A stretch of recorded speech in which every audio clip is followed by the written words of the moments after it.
Zee Marathi, चर्चाही होणारच। यंदाच्या ऊस हंगामात योग्य वातावरण, समाधानकारक पाऊस आणि मुबलक उत्पादन यामुळे शिवशक्ती शुगर साखर कारखाना विक्रमी साखर उत्पादनाचा संकल्प करतोय। कमी कालावधीत जास्तीत जास्त ऊसाचं गाळप करून शेतकऱ्यांना समाधानकारक भर देण्याचे निर्धार कारखान्याचे प्रवर्तक व राज्यसभेचे माजी सदस्य तसेच केएलई शिक्षण संस्थेचे कार्याध्यक्ष डॉक्टर प्रभाकर कोरे यांनी व्यक्त केला। सौंदती तालुका रायबाग येथील कारखान्यात 2025-26 सालाच्या गाळप हंगामाचा बॉयलर अग्निप्रदीपन सोहळा मोठ्या उत्साहात पार पडला। प्रारंभी पूजा विधी सचिन पाटील दाम्पत्याच्या हस्ते पार पडला। त्यानंतर डॉक्टर कोरे, डॉक्टर आशाताई कोरे यांच्या हस्ते कारखान्याचा शुभारंभ करण्यात आला। यावेळी श्रीशैल पीठाचे जगद्गुरू डॉक्टर चन्न सिद्धाराम पंडिताराध्य शिवाचार्य महास्वामीजी, निजलिंगेश्वर स्वामीजी, आमदार दुर्योधन ऐहोळे, विधान परिषदेचे माजी सदस्य महांतेश कवटगीमठ, चिदानंद कोरे, सहकारी साखर कारखान्याचे अध्यक्ष मल्लिकार्जुन कोरे यांसह अनेक मान्यवर उपस्थित होते।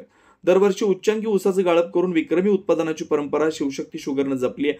कारखान्याने इथेनॉल प्रकल्प, मध्यार्क निर्मिती व वीज निर्मिती लक्षणीय कामगिरी केली आहे। यंदाही कमी कालावधीत विक्रमी गाळपाचं उद्दिष्ट साध्य करण्याचा संकल्प असल्याचं डॉक्टर कोरे यांनी स्पष्ट केलं।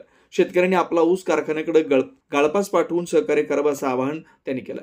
या कार्यक्रमाला चिदानंद कोरे, सहकारी साखर कारखान्याचे उपाध्यक्ष तात्यासाहेब काटे, संचालक भरतेश बनवणे, अजितराव देसाई, भरमगोंडा पाटील, चेतन पाटील, मल्लाप्पा म्हैसाळे, महावीर कात्राळे, अण्णासाहेब इंगळे, माजी संचालक रामचंद्र निशांदार, अंकली ग्रामपंचायत सदस्य सुरेश पाटील, तुकाराम पाटील, पिंटू हिरेकुर्बर, शिदगोडा मगदूम, आप्पासाहेब पोळ, शिवशक्ती शुगर साखर कारखान्याचे प्रमुख BA Patil, MS Mulla, Murli राजानुगम, Pandu बडगनवर, Keshav Prasad, Sanjay Yadav, Vijay Patil, BS Mudhol, S बेळशे, Satish Patil, Amit कोरे, सदाशिव निपाणी यांच्यासह चिकोडी, रायबाग, कागवाड तालुक्यातील ऊस उत्पादक शेतकरी व प्रतिष्ठित नागरिक मोठ्या संख्येने उपस्थित होते।